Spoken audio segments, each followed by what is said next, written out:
Death has a way of showing you exactly who people really are.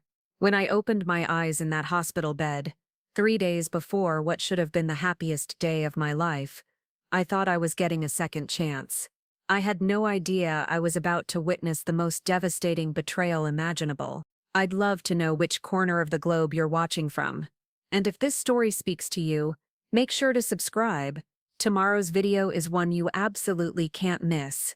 The autumn leaves were just beginning to turn when I first died. Not the kind of dramatic movie-style death you might imagine, but a quiet slip away in a hospital room in Portland, Oregon.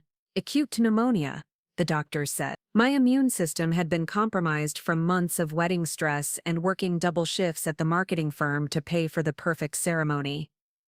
My name is Rebecca Chen Morrison, and I had spent 2 years planning what I thought would be the wedding of my dreams. Every detail was meticulously arranged, from the hand-calligraphed invitations to the vintage lace dress I'd found in a small boutique in Salem. My fiancé, David Morrison, seemed just as invested in our future together. He'd proposed on the anniversary of our first date, right there in Pioneer Courthouse Square, where we'd shared our first kiss 3 years earlier.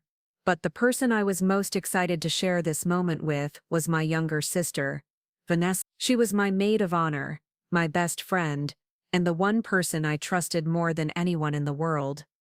Growing up in foster care after our parents died in a car accident when I was 12 and she was 8, we'd only had each other. I was the one who made sure she got to school, helped with homework, and later when we both aged out of the system, I was the one who helped her through college while working 3 jobs. Vanessa was everything I wasn't, effortlessly beautiful with her long blonde hair and striking blue eyes, naturally charming and seemingly magnetic to everyone she met. While I was the responsible one, working my way up from an entry-level position at Henderson & Associates Marketing, she was the free spirit who could walk into any room and immediately become the center of attention. When I introduced her to David at a company barbecue 8 months before our wedding, I remember feeling so proud.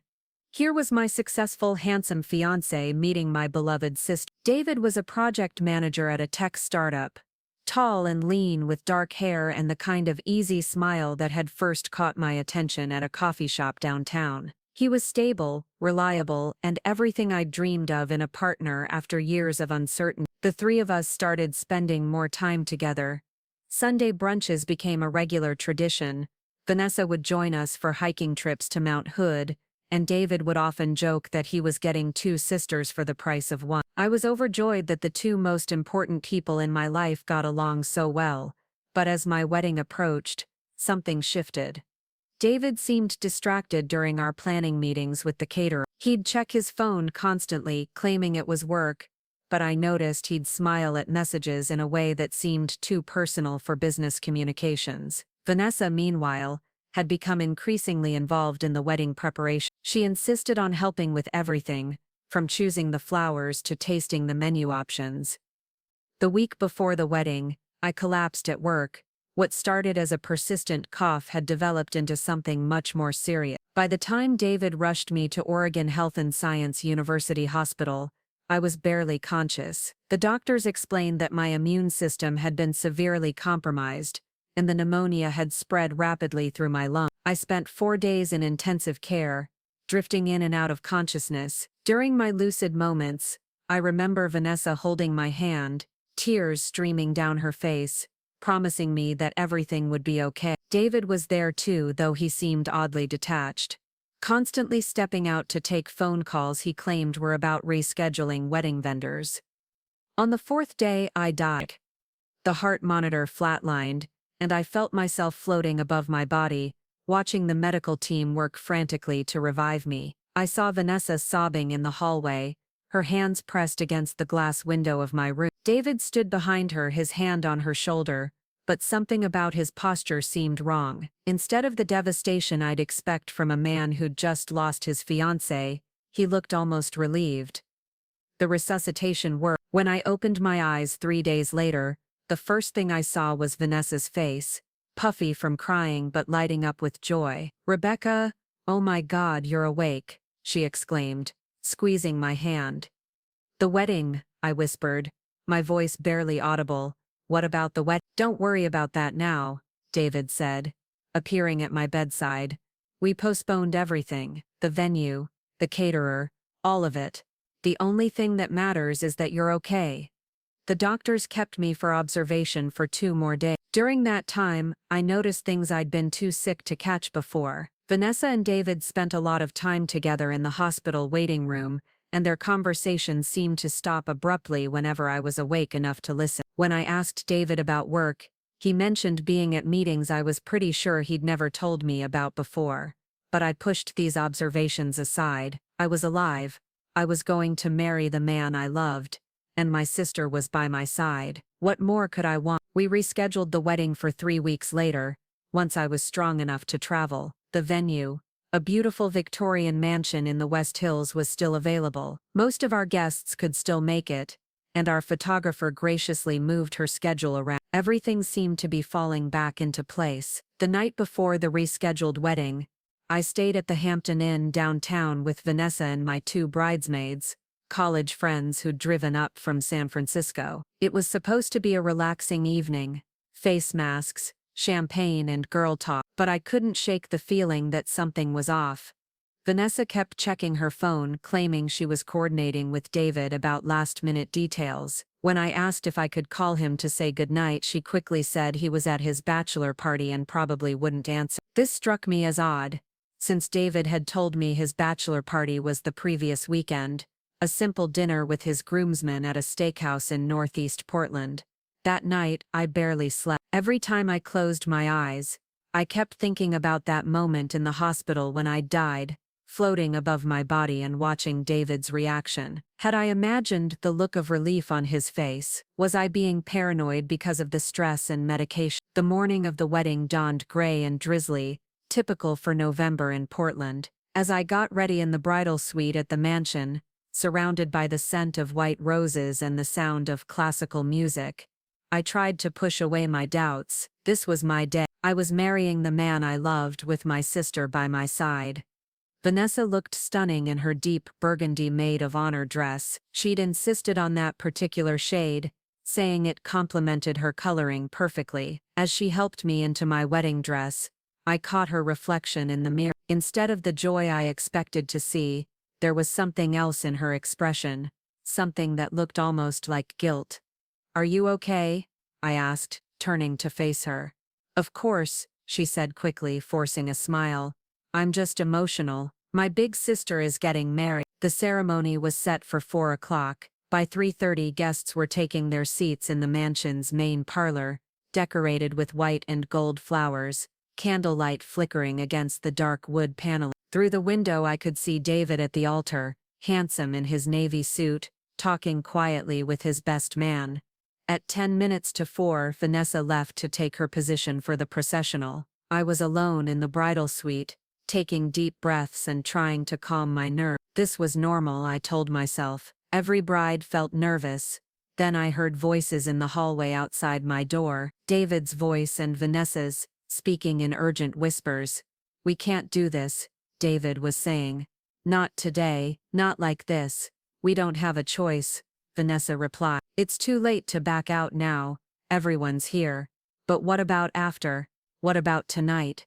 We'll figure it out. We always do."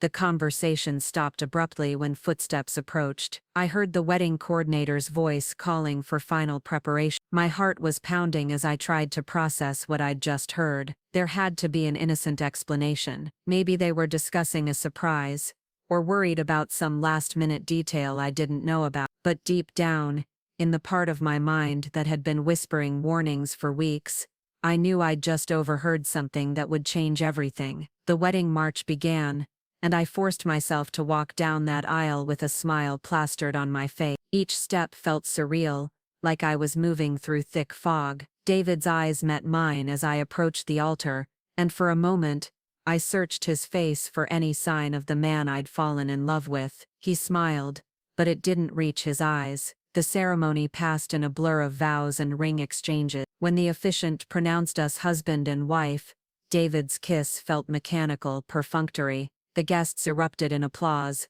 but all I could think about was that whispered conversation in the hallway. During the cocktail hour, I watched Vanessa work the room like she always did, effortlessly charming our guests with her radiant smile and animated stories. She seemed to avoid my gaze though, and whenever our eyes did meet, she quickly looked away. David, meanwhile, kept disappearing for phone calls, claiming his startup was dealing with a crisis that couldn't wait. The reception was held in the mansion's grand ballroom, lit by dozens of candles and decorated with the white and gold theme I'd spent months perfecting. Our first dance was to At Last by Etta James, a song that now felt bitterly ironic. As David spun me around the dance floor, I whispered, "Is everything okay? You seem distracted."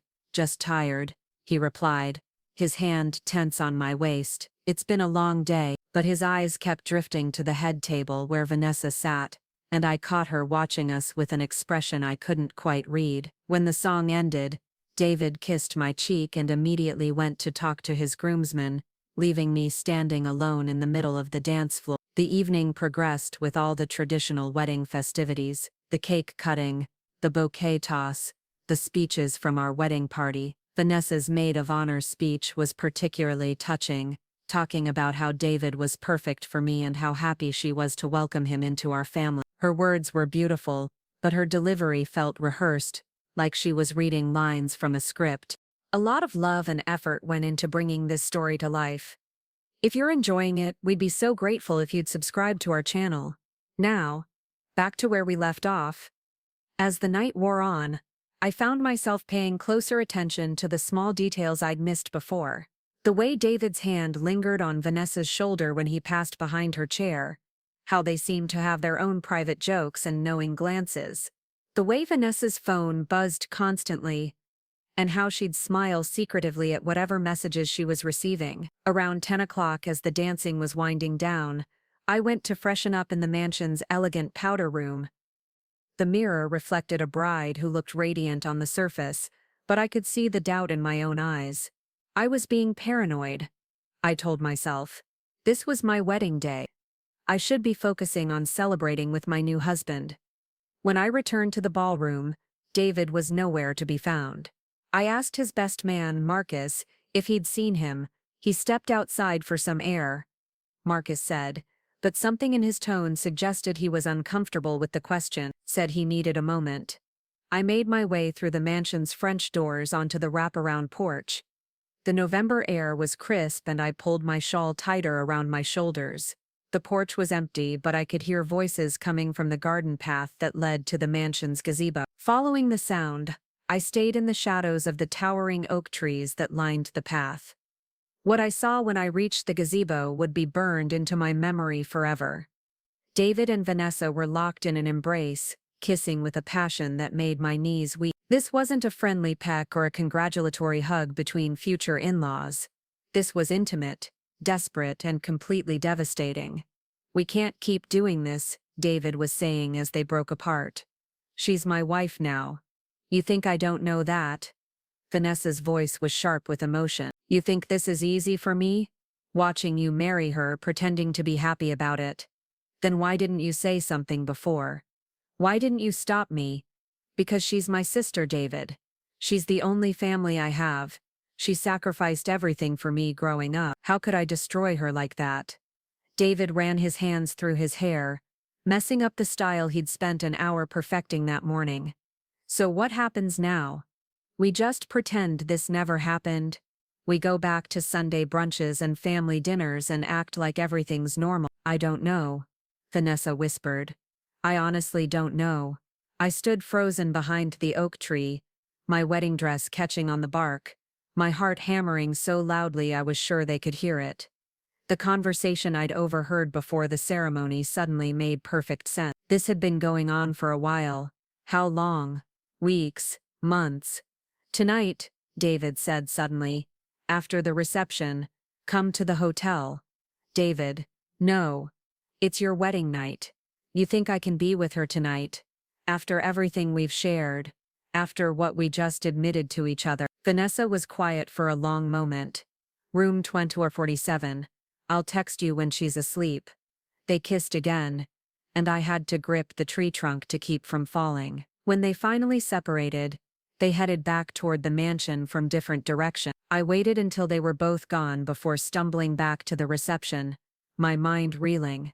The rest of the evening passed like a nightmare. I smiled and thanked guests for coming, cut the cake with David's hand over mine, and danced with my new father-in-law. But inside I was dying all over again. Every time someone congratulated me on finding such a wonderful husband, I wanted to scream.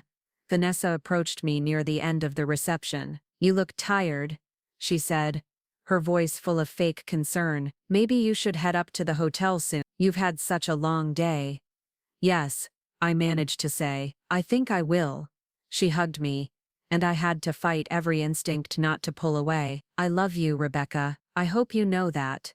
"I love you too," I whispered, the words tasting like ash in my mouth. David and I left the reception around 11:30, after saying goodbye to the last of our guests. The drive to the Grand Hotel Portland was quiet. With David claiming he was exhausted from the day's events, I stared out the window at the city lights, trying to process what I'd witnessed. Our suite was beautiful, a corner room with a view of the Willamette River, decorated with rose petals and champagne waiting on ice. The hotel staff had outdone themselves, creating the perfect romantic atmosphere for a wedding night.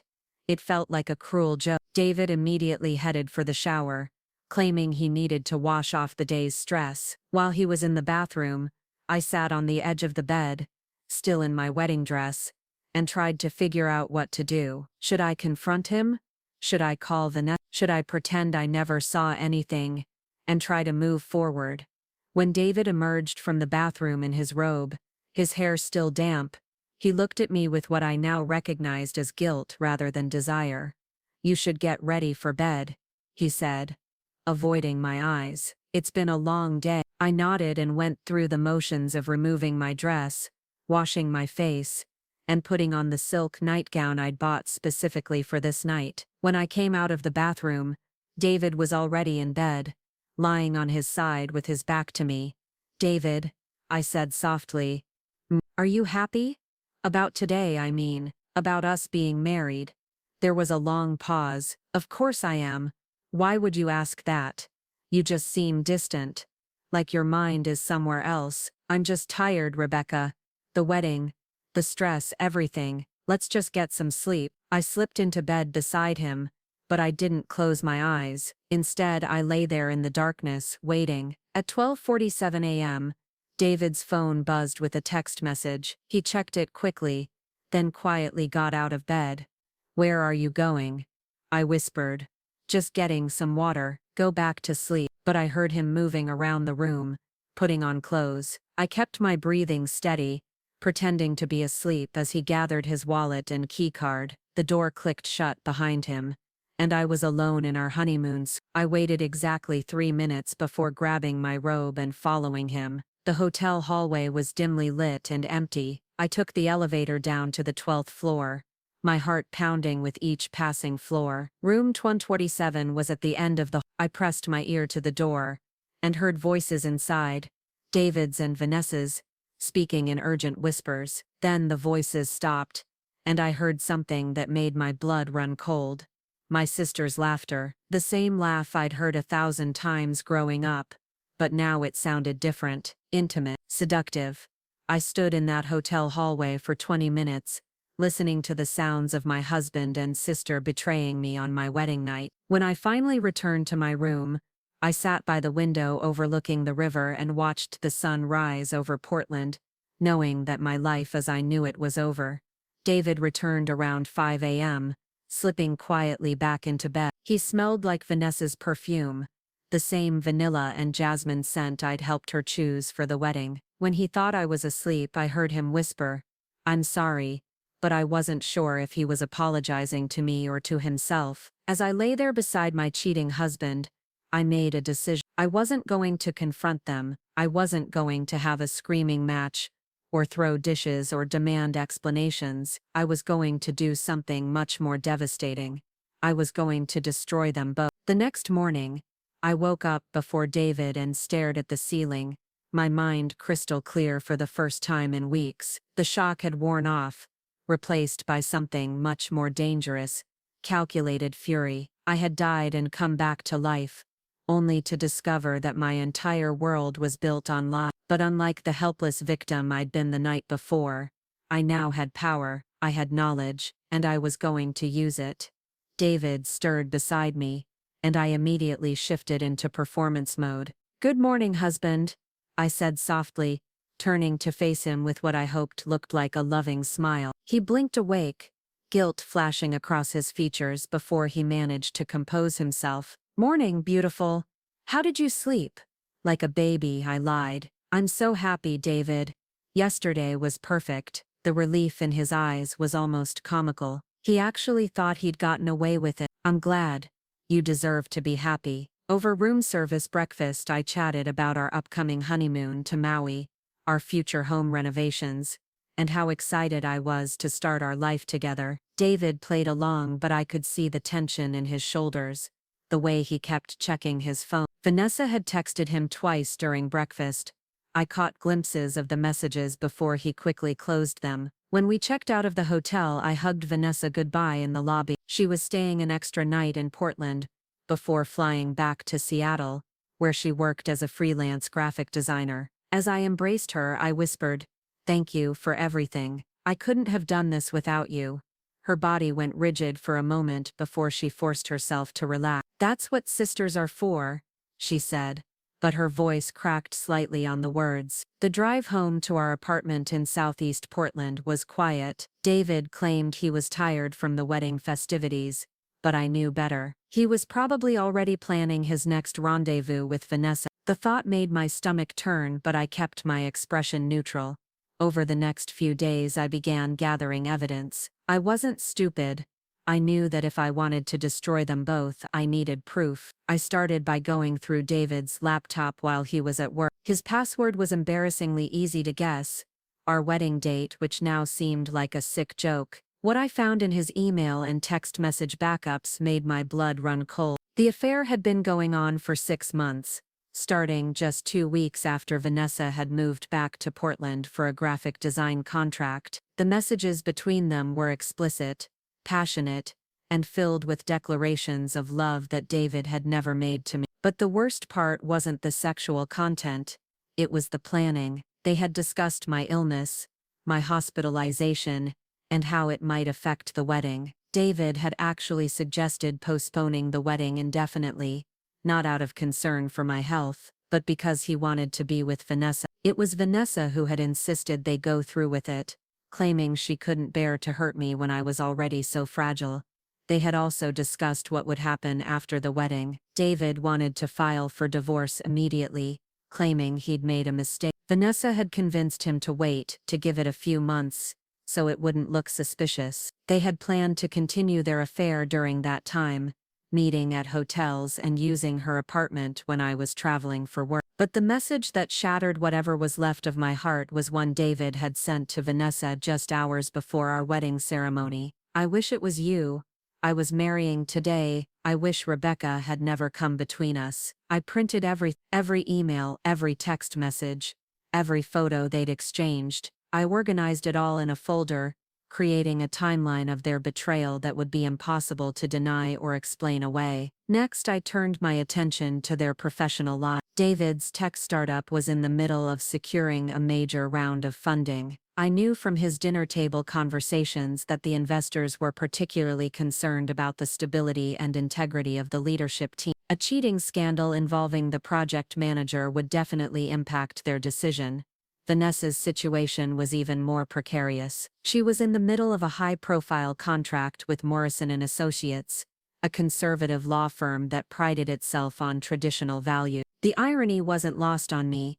She was having an affair with a married man while creating marketing materials for a company that represented family values. But I wanted to do more than just ruin their careers. I wanted to expose them to everyone who mattered to us. Our friends, our extended family, our colleagues. I wanted them to feel the same humiliation and betrayal I'd experienced.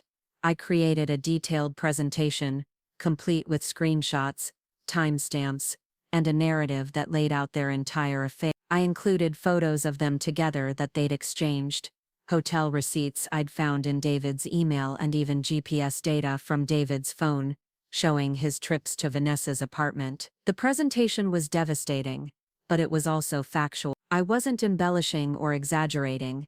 I was simply presenting the truth that they'd worked so hard to hide. My plan was elegant in its simplicity. I would wait until David's startup had their big investor meeting, and Vanessa had her final presentation with Morrison and Associates. Then I would strike simultaneously, sending the evidence to everyone who mattered in their professional and personal lives. But first I wanted to give them one last chance to confess, not because I was feeling merciful, but because I wanted to see if they were capable of any genuine remorse. I invited Vanessa to lunch at our favorite restaurant, a cozy cafe in the Pearl District where we'd celebrated countless milestones together. She arrived looking nervous, probably worried that I suspected something. "You seem different since the wedding," she said, picking at her salad. "More distant." "Do I?" I asked innocently. "I've just been thinking about things, about family, about trust, about what really matters in life." She shifted uncomfortably in her seat. "What do you mean?" "I mean that after almost dying, I've realized how precious honesty is, how important it is to have people in your life who would never betray you." I paused, watching her face carefully.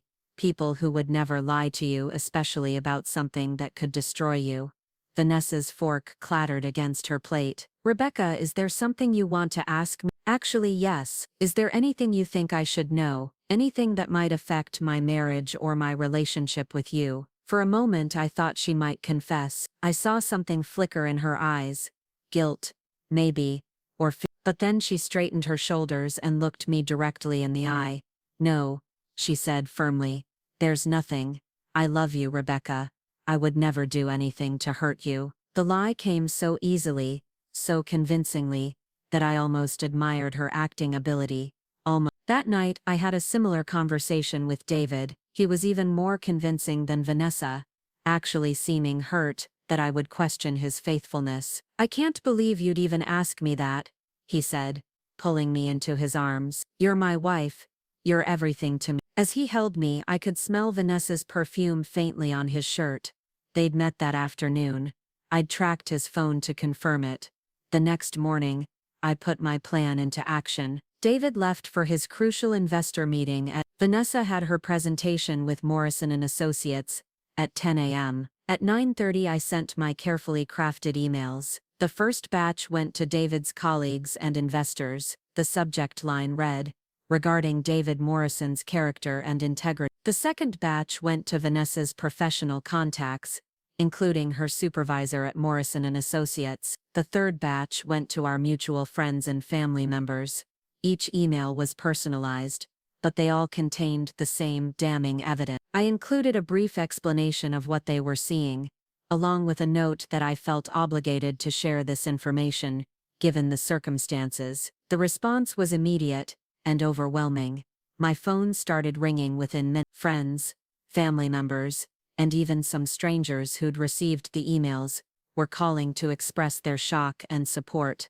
David's best man, Marcus, called first. "Rebecca, I had no idea. I'm so sorry. If I had known what was happening, I would have told you." My college roommate, Sarah, was next. "I always thought something was off about Vanessa, but I never imagined this. What can I do to help?" But the most satisfying call came from David's business partner, James. "Rebecca, I want you to know that as of this morning, David is no longer with the company. The investors saw your email and immediately pulled out of the funding round. We can't be associated with someone who would betray his own wife." Around noon, both David and Vanessa started calling me frantically. I let the calls go to voicemail, then listened to their increasingly desperate messages.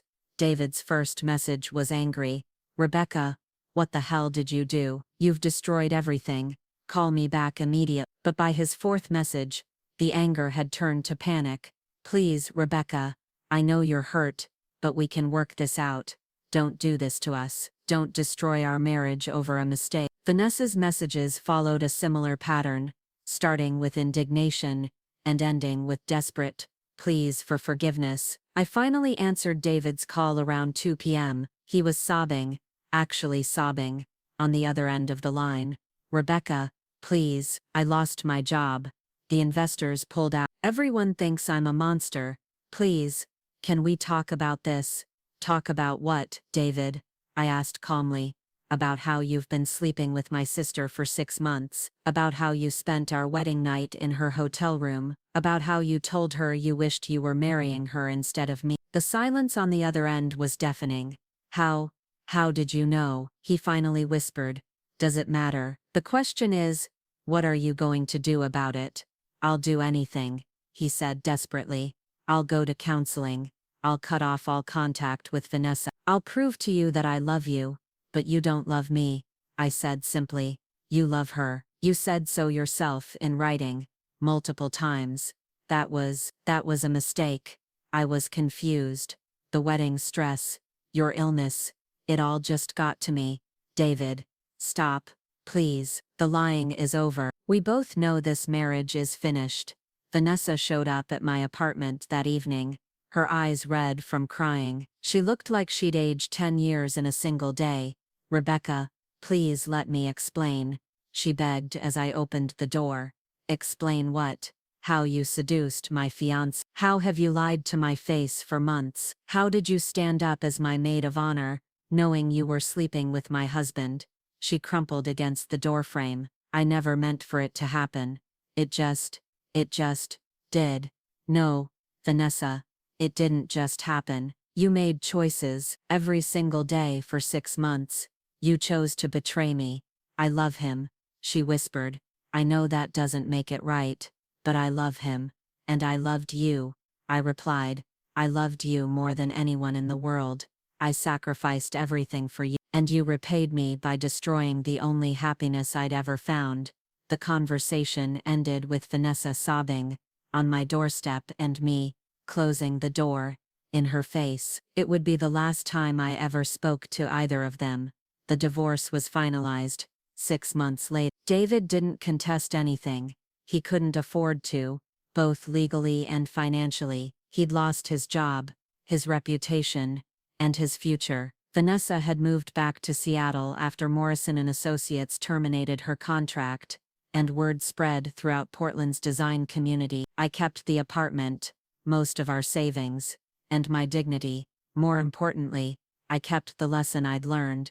Sometimes the people closest to you are the ones who hurt you the most, but that doesn't mean you have to suffer in silence. A year later, I was promoted to senior account manager at Henderson & Associates. I'd used the experience to fuel my work, channeling my understanding of betrayal and human nature into marketing campaigns that resonated with authentic emotion. I never saw David or Vanessa again, but I heard through mutual friends that they'd tried to make their relationship work. It lasted about 8 months, before imploding spectacularly. Apparently, trust issues and guilt aren't the best foundation for a relationship. As for me, I learned to be happy alone. I learned to trust myself, to listen to my instincts, and to value people who prove their loyalty through actions, not words. I learned that sometimes the greatest revenge isn't hurting someone back, it's simply refusing to let them hurt you anymore. The experience taught me that dying and coming back to life isn't always about getting a second chance. Sometimes it's about getting the clarity to see what was always there,